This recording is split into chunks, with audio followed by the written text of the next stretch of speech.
अस्सलाम वालेकुम स्टूडेंट्स। आज हमारा लेक्चर नंबर 3 है मैथमेटिक्स का 10th क्लास का।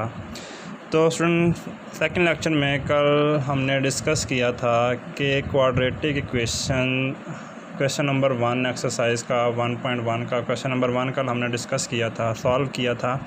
उसमें हमने बताया था कि क्वाड्रेटिक इक्वेशंस कैसे बनती है, उसको हमने सॉल्व किया था। फिर जब क्वाड्रेटिक इक्वेशन बन गई थी फिर हमने ये बताया कि ये कौन सी क्वाड्रेटिक इक्वेशन है, स्टैंडर्ड फॉर्म है या फिर नॉट स्टैंडर्ड फॉर्म है। फिर हमने बताया कि ये क्वाड्रेटिक इक्वेशन है या फिर प्योर क्वाड्रेटिक इक्वेशन है। आज स्टूडेंट हम जा रहे हैं क्वेश्चन नंबर 2 को सॉल्व करने। जो क्वेश्चन नंबर 2 है वो है solve by factorisation. Solve by factorisation यानी कि क्वाड्रेटिक इक्वेशंस होंगी, उनको आपने फैक्टराइजेशन के ज़रिए यानी बज़रिया तजज़ी के ज़रिए आपने उसे क्या करना है जी, हल करना है। तो स्टूडेंट प्रीवियस लेक्चर में हमने ये भी डिस्कस किया था कि क्वाड्रेटिक इक्वेशन जो होती हैं उनको सॉल्व करने के कितने मेथड होते हैं। तो उनको सॉल्व करने के हमने पढ़े थे 3 method, factorisations, completing square and quadratic formula. तो जिसमें से सबसे पहला टॉपिक जो है वो है आपके पास फैक्टराइजेशन। तो स्टूडेंट फैक्टराइजेशन यानी बज़रिया तजज़ी कैसे करेंगे हम क्वेश्चन, उसके ज़रिए हम क्वेश्चन कैसे सॉल्व करेंगे, यानी क्वाड्रेटिक इक्वेशन जो होगी हमारे पास बाय ज़रिया तजज़ी बाय फैक्टराइजेशन मेथड हम उसे कैसे सॉल्व करेंगे। तो स्टूडेंट प्रीवियस लेक्चर में आपको ये भी बताया गया था कि जो बज़रिया तजज़ी है यानी फैक्टराइजेशन है, इसके लिए मसावात यानी इक्वेशन का मयारी शक्ल यानी स्टैंडर्ड फॉर्म में होना ज़रूरी है। अगर इक्वेशन स्टैंडर्ड फॉर्म नहीं है तो स्टूडेंट पहले आप उसे क्या करेंगे, स्टैंडर्ड फॉर्म बनाएंगे। तो स्टूडेंट स्टैंडर्ड फॉर्म बनाने के लिए आपके पास क्या हो, स्टैंडर्ड फॉर्म होती कैसे है, ax² + bx + c = 0। यानी जो भी इक्वेशन आपके पास होगी क्वाड्रेटिक इक्वेशन, उसको स्टूडेंट आपने सॉल्व करने के से पहले उसको स्टैंडर्ड फॉर्म बनाना है। तो स्टैंडर्ड फॉर्म जब आपके पास बन जाएगी तब आपने उसको इक्वेशन को सॉल्व करना है बाय फैक्टराइजेशन मेथड। तो स्टूडेंट क्वेश्चन 2 का फर्स्ट पार्ट आपको देता है कि x² - x - 20 = 0। तो स्टूडेंट आपके पास देखें ये कौन सी इक्वेशन है, क्वाड्रेटिक इक्वेशन। कैसे पता चला आपको कि क्योंकि आपके पास x की पावर जो है वो क्या आ रही है, स्क्वायर फॉर्म आ रही है। x की पावर क्या आ रही है, स्क्वायर आ रही है। तो स्टूडेंट आपके पास ये इक्वेशन कौन सी हुई, standard form in quadratic equation in standard form आपके पास ये इक्वेशन है। तो स्टूडेंट हमने सॉल्व किसके ज़रिए करना है, फैक्टराइजेशन के ज़रिए, बज़रिया तजज़ी के ज़रिए हमने इस इक्वेशन को क्या करना है स्टूडेंट, सॉल्व करना है। तो हम सॉल्व करने के लिए अब फैक्टराइजेशन मेथड लगाने लगे हैं। आपने 9th क्लास में 5 चैप्टर में पढ़ी होगी फैक्टराइजेशन के किस तरह फैक्टराइजेशन करते हैं। तो फैक्टराइजेशन के लिए ज़रूरी होता है कि आपके पास फर्स्ट वैल्यू जो है यानी x² के साथ जो वैल्यू है, जो भी नंबर है उसको आपने लास्ट वैल्यू के साथ क्या करना होता है, मल्टीप्लाई। जैसे देखें फर्स्ट वैल्यू आपके पास है 1, इसको आप मल्टीप्लाई करवाएंगे -20 के साथ। तो स्टूडेंट आपके पास आंसर आ जाएगा -20। अब स्टूडेंट जो ये आंसर आया है -20, इसमें आपने इस 20 को यूज़ करना है LCM के लिए। यानी कि अगर आप इस 20 को डिवाइड करते जाएं स्मॉलेस्ट नंबर पर, यानी 2 10s are 20, 2 5s are 10 and 5 1s are 5। तो स्टूडेंट उसके बाद आपने ये जो फैक्टर बनेंगे आपके पास इस साइड पर, ये जो फैक्टर आएंगे आपके पास, जितने भी फैक्टर आएंगे इसको आपने ऐड या सब्ट्रैक्ट करके 2 फैक्टर बनाने हैं। इसको आपने जमा और माइनस इस तरह से करना है, इनको तरतीब इस तरह से देनी है कि ये 2 फैक्टर बने और 2 फैक्टर भी ऐसे बने कि आप उन्हें दोनों को प्लस करें या दोनों को माइनस करें या दोनों में से एक को प्लस और एक को माइनस करें, ताकि आपके पास ये जो दरमियान में वैल्यू है ये आपके पास बन जाए। तो उसके लिए स्टूडेंट अगर हम देखें तो अगर मैं 2 को 2 से मल्टीप्लाई करवाऊँ यानी कि 2 2s आर मेरे पास क्या आ जाता है 4, और इसमें 5 को मैं कर देता हूँ माइनस, तो मेरे पास स्टूडेंट इसका आंसर आ जाता है -1। क्या आ जाता है स्टूडेंट इसका आंसर -1, जो कि हमें यहाँ चाहिए कि x के साथ हमारे पास क्या वैल्यू पड़ी है माइनस की, तो हमें यहाँ पे -1 स्टूडेंट चाहिए। तो इसके लिए मैंने क्या किया, इसे फैक्टराइज़ किया, इसको एलसीएम के ज़रिए मैंने इसको डिवाइड किया। तो 2 5s are 2 10s are 2 5s are और 5 1s आर। फिर मैंने इसके 2 पेयर बनाए, 2 को 2 से मल्टीप्लाई किया, 4 - 5, तो मेरे पास आंसर आ गया -1। अब स्टूडेंट अगर मैं 4 के साथ x लगा दूं और 5 के साथ भी क्या लगा दूं x, तो मेरे पास इसका आंसर आ जाता है -x, जो कि मुझे यहाँ पर चाहिए होगा।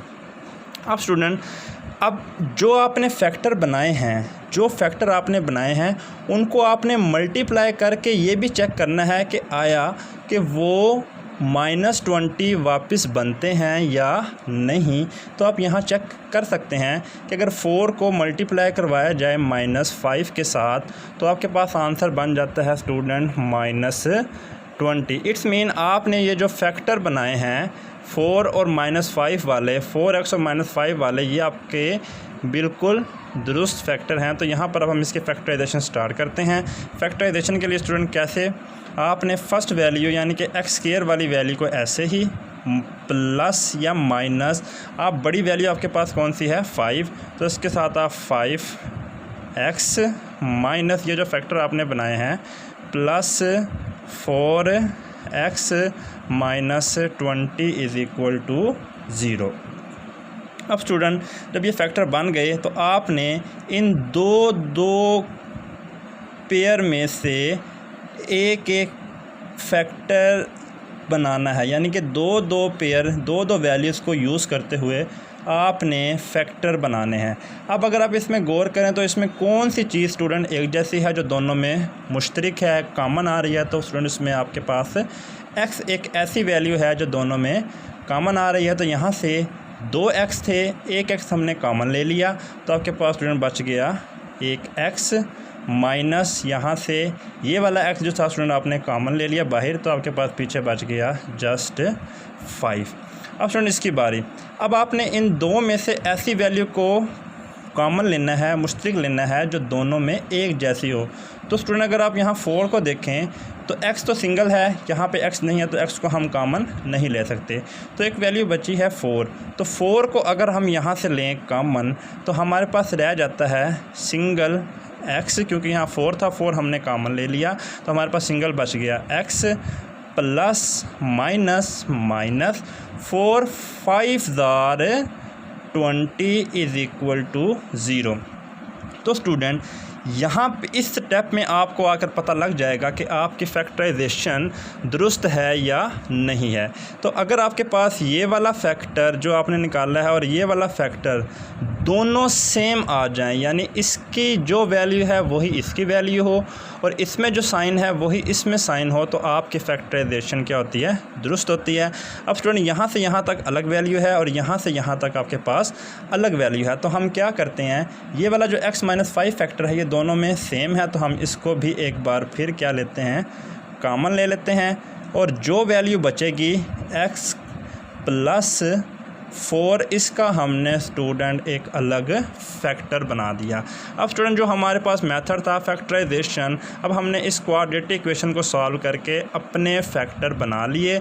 अब हमने सॉल्व करना था किसके लिए, इसको x के लिए, तो हम यहाँ से स्टूडेंट x के आंसर निकाल लेंगे, यानी कि x - 5 अगर ये वैल्यू आपके पास ना हो तो x - 5 किसके इक्वल है, किसके इक्वल होगा, इस 0 के इक्वल। एक आंसर स्टूडेंट यहाँ से निकाल लेते हैं, और एक आंसर अगर ये वाली वैल्यू ना हो तो x + 4 हो तो वो भी किसके इक्वल होगा, 0 के इक्वल। तो एक आंसर हम स्टूडेंट यहाँ से इसका निकाल लेते हैं। तो स्टूडेंट यहाँ से जो आपका आंसर आया वो आया x = 5, और स्टूडेंट यहाँ से जो आपका आंसर आया वो आया x = -4,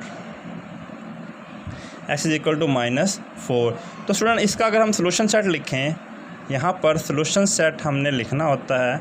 इसके स्टूडेंट मार्क्स होते हैं, 1 मार्क्स होता है। तो आपने इसे यहाँ पे कैसे लिखना है, x = 5, -4। तो ये स्टूडेंट आपके पास इसके आंसर आ गए हैं, हल सेट आपके पास इसका स्टूडेंट आ गया है। ठीक है, इस तरीके से स्टूडेंट आपके पास सेकंड क्वेश्चन आता है कि 3y² = y × y - 5। तो स्टूडेंट इसमें भी आपने उसी तरीक़े से चलना है कि सबसे पहले आप देखें यहाँ पे अब आपके पास ये एक ब्रैकेट वाली फॉर्म आ गया। तो सबसे पहले आपने इस ब्रैकेट को करना है सॉल्व। तो आप क्या करेंगे, इस 3y² को ऐसे ही एज इट इज़ लिख देंगे और y को आपने y से क्या कर देना है, मल्टीप्लाई। क्योंकि बेसिस सेम है तो इनकी पावरें आपस में क्या हो जाएंगी, प्लस। तो ये बन जाएगा y² माइनस y को जब 5 से मल्टीप्लाई करेंगे तो आंसर आपके पास आ जाएगा 5y। अब स्टूडेंट उसी तरीक़े से आपने इसके करनी है स्टैंडर्ड फॉर्म बनानी है, यानी कि इसकी मयारी शक्ल। क्योंकि आपने फैक्टराइजेशन करनी है तो उसके लिए क्वेश्चंस का स्टैंडर्ड फॉर्म मयारी शक्ल में होना ज़रूरी है। तो इसकी हम मयारी शक्ल कैसे बनाएंगे, ये वाली तमाम वैल्यू को हम उठाकर इक्वल के दूसरी तरफ शिफ्ट कर देंगे। तो हमारे पास यहाँ स्टूडेंट आंसर आ जाएगा 3y² माइनस ये प्लस का y इधर आके हो जाएगा ये माइनस का y, और ये प्लस का 5 है इधर आके हो जाएगा ये प्लस का 5y = 0 अब स्टूडेंट अगर देखें तो 3y² माइनस y² आपके पास सिंगल वैल्यू बच गई, वो क्या, y², यानी 3 में से 1 माइनस हुआ तो आंसर आ गया 2y² प्लस 5y = 0। तो स्टूडेंट यहाँ से अगर हम देखें तो यहाँ y² है और यहाँ पर क्या है, y है। तो इसमें से हम क्या चीज़ कॉमन ले सकते हैं अपनी, इसमें से हम स्टूडेंट अगर हम y को कॉमन लें, y को इसमें से हम अगर कॉमन लें तो हमारे पास जो पीछे बचेगा वो बचेगा 2y प्लस 5 = 0। 2y plus 5 = 0। तो स्टूडेंट यहाँ से अब आपके पास देखें एक फैक्टर ये बन गया और एक फैक्टर ये बन गया। अब उसी तरीके से जैसे हमने यहाँ से फैक्टर बनाकर इसको बारी बारी 0 के इक्वल रखा, यहाँ से भी हम y का आंसर निकालने के लिए इसको बारी बारी किसके इक्वल रखेंगे, स्टूडेंट 0 के इक्वल। तो यहाँ से एक वैल्यू आपके पास बन जाती है y = 0 और दूसरी वैल्यू स्टूडेंट आपके पास बन जाती है 2y प्लस 5 = 0। स्टूडेंट यहाँ से जो आंसर निकलेगा y का वो तो यही होगा जो y = 0 है, और यहाँ से स्टूडेंट जो आंसर आपका निकलेगा वो होगा 2y। पहले स्टेप में 5 उधर जाकर होगा माइनस, और दूसरे स्टेप में स्टूडेंट y निकल आएगा आपके पास -5/2। तो एक आंसर स्टूडेंट आपके पास ये निकल आया। अगर स्टूडेंट इसका सोल्यूशन सेट लिखें तो सोल्यूशन सेट आपके पास क्या होगा, इसका 0 और -5/2। सोल्यूशन सेट को आपने मिडिल ब्रैकेट में लिखना होता है। इसके मार्क्स होते हैं 0.5 मार्क्स होते हैं इसके। तो आपने इनको इस तरह, ये क्वेश्चन आपके क्या हो जाएंगे स्टूडेंट, सॉल्व हो जाएंगे। ये फर्स्ट क्वेश्चन था, क्वेश्चन नंबर 2 का ये फर्स्ट पार्ट था, क्वेश्चन नंबर 2 का ये सेकंड पार्ट था, क्वेश्चन नंबर 3 आपने इसको खुद सॉल्व करना है। यहाँ पे इसको आपने खुद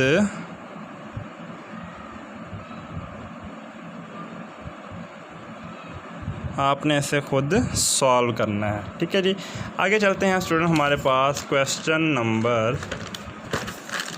नंबर हमारे पास स्टूडेंट आ जाता है इसका फोर्थ पार्ट हम कैसे करेंगे स्टूडेंट इसका। अब आपके पास ये क्वेश्चन नंबर 4 है जो आपने खुद स्टूडेंट इसको सॉल्व करना है जिस तरह आपने पीछे किया है। इसको स्टूडेंट सबसे पहले आपने स्टैंडर्ड फॉर्म में ले आना है। अपने क्वेश्चन को सबसे पहले स्टैंडर्ड फॉर्म में लाकर आपने उसे क्या कर देना है जी, ज़ीरो के इक्वल बनाकर उसे फैक्टराइज़ करना शुरू कर देना। फैक्टराइज़ बिल्कुल वैसे ही होगा जैसे आपने पीछे फर्स्ट क्वेश्चन जो आपने पीछे किया है, बिल्कुल वैसे ही वो फैक्टराइज़ होगा, यानी कि फर्स्ट वैल्यू को लास्ट वैल्यू के साथ मल्टीप्लाई करवा कर आपने उसे लिखना होगा। अब चलते हैं स्टूडेंट क्वेश्चन नंबर 5 के ऊपर। इसका हम क्वेश्चन नंबर 5 अब सॉल्व करने जा रहे हैं। क्वेश्चन नंबर 5 स्टूडेंट क्या होगा? क्वेश्चन नंबर 5 में आप देखें तो ये क्वेश्चन है x + 1/x plus x/x+1 is equal to 25/12।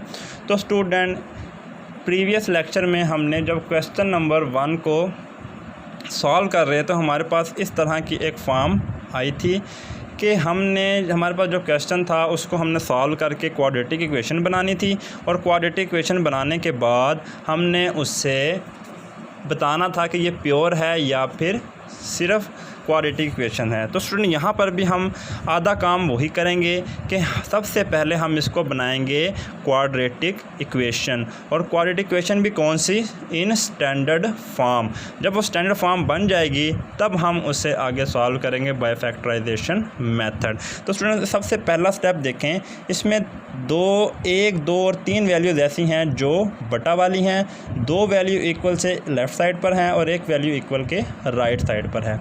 तो जब 2, 1 या 1 से ज़्यादा वैल्यू आ जाए तो आपको उसका लेना पड़ जाता है LCM, यानी कि उसका आपको लेना पड़ जाता है जुज़ाफ़िया कल्ब।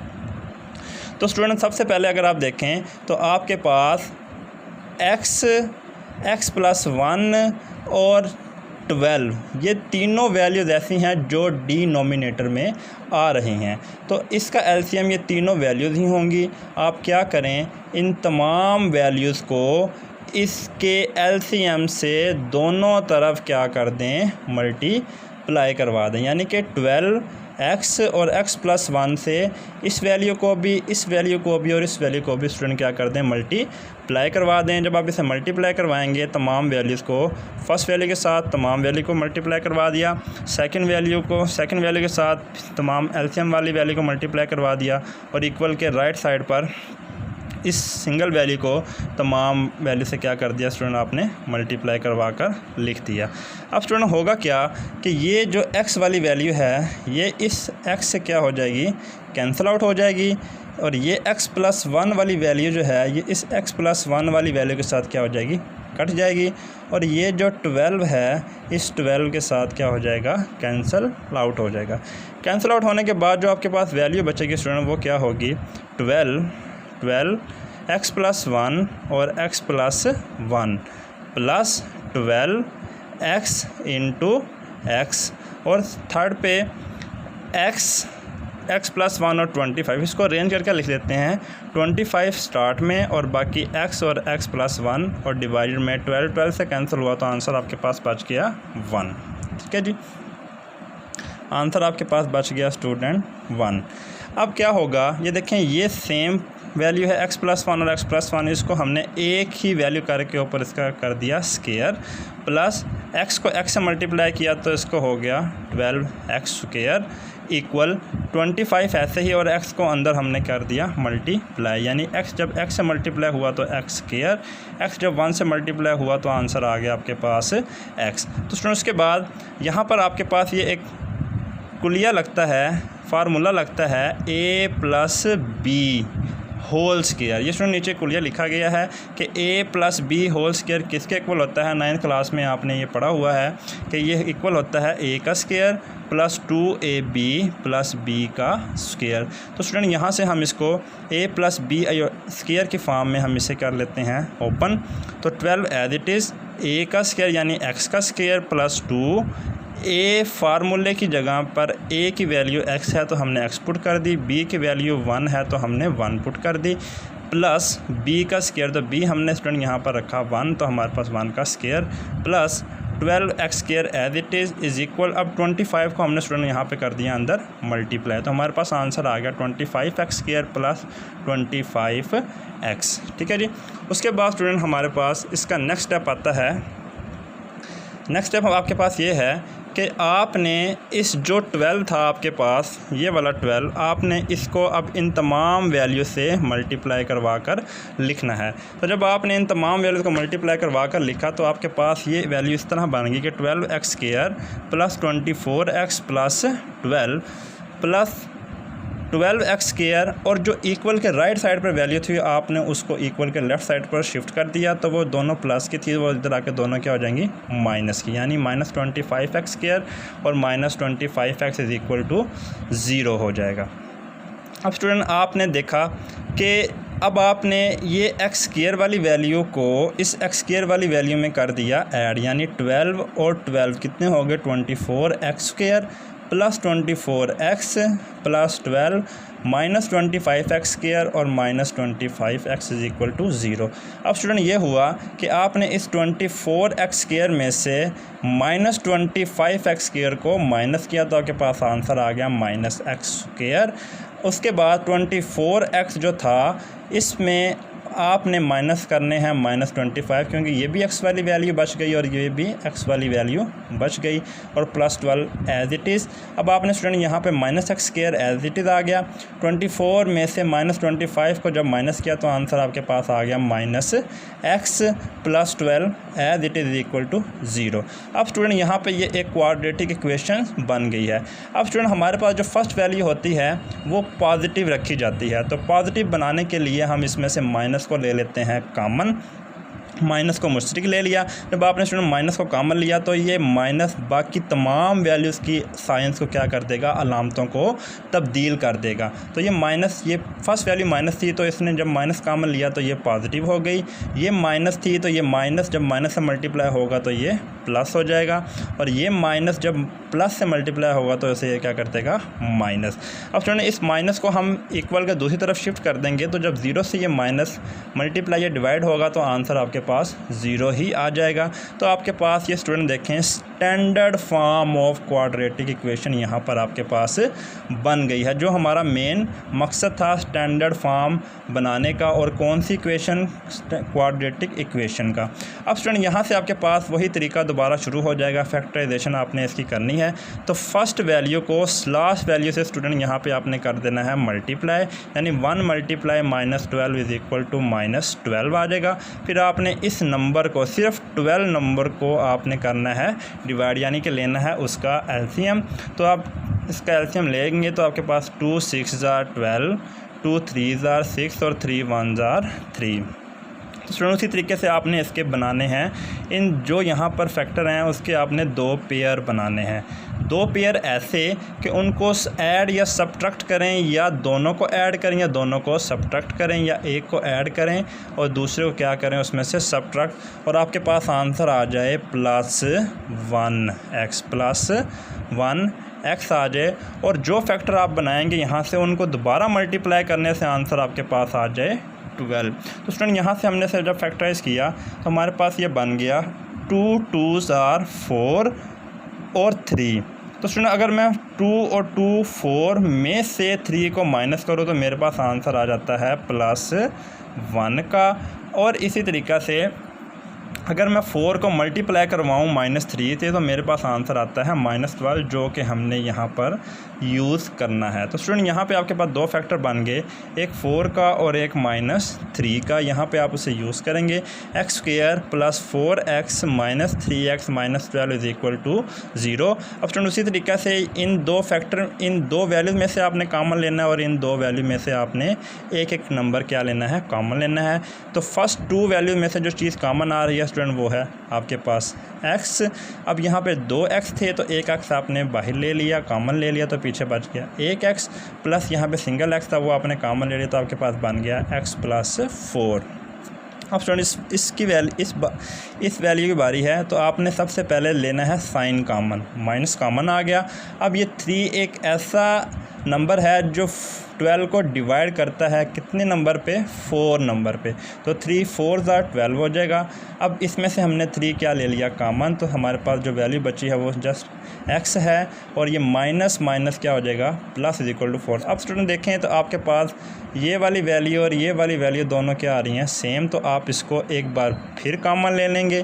तो यहाँ पर इसको कॉमन लेने के बाद जो पीछे वैल्यू बचेगी उसको आपने एक अलग पेयर बना के लिख देना है, यानी x - 3 और x + 4। ये आपके पास ये जो क्वाड्रेटिक इक्वेशन बनी थी इसके बन जाते हैं फैक्टर, और दोनों किसके इक्वल हैं, 0 के इक्वल। तो स्टूडेंट उसके बाद आपने बारी बारी इसको लीनियर फैक्टर बनाने के बाद बारी बारी 0 के इक्वल आपने से कर देना है पुट, x + 4 = 0 और x - 3 = 0।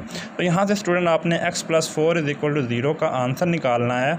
तो यहाँ से हमें x का आंसर चाहिए, तो x + 4 यानी 4 को मैं 0 के दूसरी तरफ शिफ्ट करूँगा तो मेरे पास हो जाएगा ये -4, और x - 3 में से x का आंसर निकालना है। तो जब इसको मैं 0 के दूसरी तरफ शिफ्ट करूँगा तो हमारे पास इसका आंसर आ जाएगा x = 3। तो स्टूडेंट लास्ट में हमने इसका सॉल्यूशन सेट लिखना है। तो सॉल्यूशन सेट लिखने के लिए आपने जो आंसर निकालने हैं उसको मिडल ब्रैकेट में आपने पुट कर देना है, तो वो आपके पास स्टूडेंट इसका हल सेट निकल आएगा। तो स्टूडेंट हमारा आज का लेक्चर नंबर 3 यहाँ पे कंप्लीट होता है। एक्सरसाइज 1.1 के क्वेश्चन नंबर 2 के जो हमने पार्ट किए हैं वो आपका 3rd लेक्चर कंप्लीट होता है। इंशाल्लाह नेक्स्ट लेक्चर में हम क्वेश्चन नंबर 3 यानी एक्सरसाइज 1.1 के क्वेश्चन नंबर 3 का क्वेश्चनों को सॉल्व करेंगे। ये आपने काम सारा अपनी कॉपीज़ पर लिखना है, और ये आपका चेक होगा जो पेपर आपका लिया जाएगा ऑनलाइन टेस्ट, उसमें ये क्वेश्चन शामिल होंगे जो कि आपने अच्छे तरीके से तैयार करने हैं। और जो क्वेश्चन आपको यहाँ करवाए जा रहे हैं वो आपने अपनी नीट कॉपीज़ पर भी लिख देने हैं, और जो डेफिनेशन आपको करवाई जा रही हैं वो आपने अच्छे तरीके से प्रिपेयर कर लेनी है। अल्लाह हाफिज़।